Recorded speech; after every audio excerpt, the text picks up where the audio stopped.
Preview.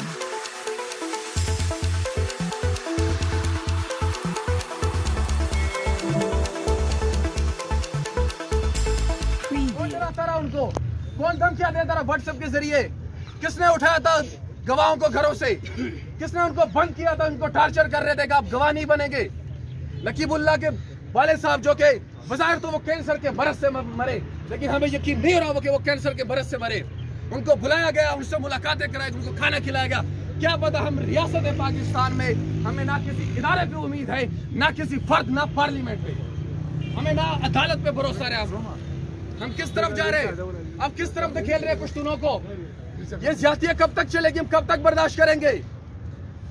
एक 444 जानवरों को भी कोई मारे तो यकीनन उसको कोई सजा होनी चाहिए। या 444 पश्तूनों को मारा है, 1000 से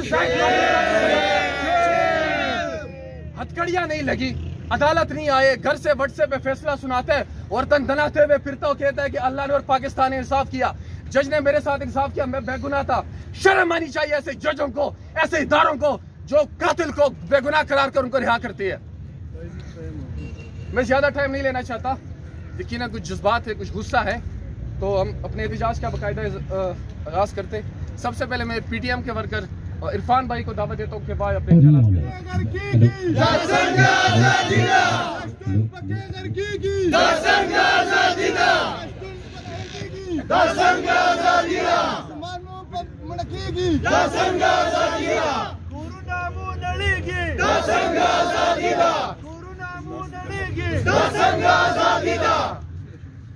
रावणवार जो कि अदालत ने उसको एक कातिल डिक्लेयर किया हुआ है, ये हम नहीं कहते, ये पाकिस्तान की अदालतें कहती है कि राव अनवर 444 बेगुनाह लोगों का कातिल है। 444 फेक इनकाउंटर उसने किए हैं, लेकिन हमारी बेशरम अदालतें, हमारी बेशरम अदलिया आज उसको फैसला सुनाती है कि इसने कोई जुर्म नहीं किया हुआ, ये दूध का धुला हुआ है। हमारे इलेक्टेड एमएनए साउथ वजीरिस्तान के वो 2-2.5 साल से बेगुनाह कैद है, कोई उसका पूछने वाला नहीं है। ये वो अली वजीर है जिसने अपनी फैमिली के 18 लोग जिसके शहीद हुए, और ये इसकी अपनी जाती जंग में शहीद नहीं हुए, ये इसी दहशतगर्दी के नाम पे जो डॉलर के लिए एक जंग, जो एक बहाना बनाए हुए, ये इस नाम पे अली वजीर ने 18 अपनी फैमिली मेंबर्स उनको कुर्बान कर दिए, लेकिन आज फिर भी वो बगैर किसी गुनाह किए हुए जेल में कैद किया हुआ है और कोई पूछने वाला नहीं है। हम पहले तो इंसाफ की बात करते हैं और करते रहेंगे, लेकिन याद रखिएगा अगर हम बगावत पे उतर आए भाईजान तो आप इंडिया को भी भूल जाएंगे, आप बांग्लादेश को भी भूल जाएंगे, फिर ऐसी बगावत होगी कि यहाँ पे कोई नहीं बचेगा, इस हमाम में फिर सब नंगे होंगे। अगर हमारी आवाज ना सुनी गई तो हमारी भी मजबूरी बन जाएगी और हम भी बगावत करने पे मजबूर हो जाएंगे। एक रियासत दो दस्तूर, ना मंजूर, ना मंजूर। इस मुल्क के अंदर जो इंसाफ का निज़ाम है वो जालिम के साथ खड़ा है, मजलूम के साथ नहीं खड़ा। और आए दिन जब इस तरह के वाक़यात होते हैं, जो ये एक ऐसा कातिल जिसको बच्चा बच्चा, अगर आप सिंध में क्या पूरे पाकिस्तान में बच्चा बच्चा जानता है कि ये वो कातिल है जो कि इस मुल्क की जो अशराफिया है, इस मुल्क के जो सियासतदान हैं उनके बिहाफ पे, इस मुल्क की इस्टेब्लिशमेंट के बिहाफ पे इसने हजारों कत्ल किए हैं। इसकी जो बरियत है वो हम सब के लिए, मैं समझती हूँ कि एक बहुत ही इस बात का एक इसके ऊपर एक ज़र्ब उसने लगा दी है कि ये मुल्क जो है अब ये 22 करोड़ आवाम का मुल्क नहीं रहा है। इस मुल्क के अंदर जो ये जिस तरह के जुल्म हो रहा है, जाहिर है कि जहाँ मुल्क में जुल्म रहेगा वहाँ पे उस मुल्क को इकट्ठा रखना जो है वो नामुमकिन है। कोई भी मैं समझती रियासत कायम नहीं रह सकती जहाँ पे इतनी नाइंसाफी, इतनी नाबराबरी और इतना जुल्म हो। अली वजीर जो कॉमरेड जो पिछले कई सालों से जेलों में पड़े हैं, हमें ये सवाल करना होगा कि इनका क्या कसूर है, इनको किस वजह से आपने जेलों में रखा हुआ है। इन कातलों को तो आप जो है ये अदालतें जो है वो खुले आम जो है वो मजीद कत्ल करने के वो माशरे के अंदर वापस भेज रही हैं। और अली वजीर जैसे जो लोग हैं जो कि पाकिस्तान के अंदर अमन चाहते हैं, जिन्होंने रियासत की इन पॉलिसियों को जो अवाम दुश्मन पॉलिसियां थी जिसके नतीजे में आज पाकिस्तान इस नैज पे खड़ा है कि जहां पे पाकिस्तान के 22 करोड़ अवाम जो है वो इज्जत की जिंदगी जीने का जो है वो हक मांग रहे हैं और उनको वो हक नहीं मिल रहा है। वो जब इन चीजों पे आवाज उठाते हैं तो ऐसे लोगों को जेलों में डाला जाता है। रागली टोल ढेर कदरमन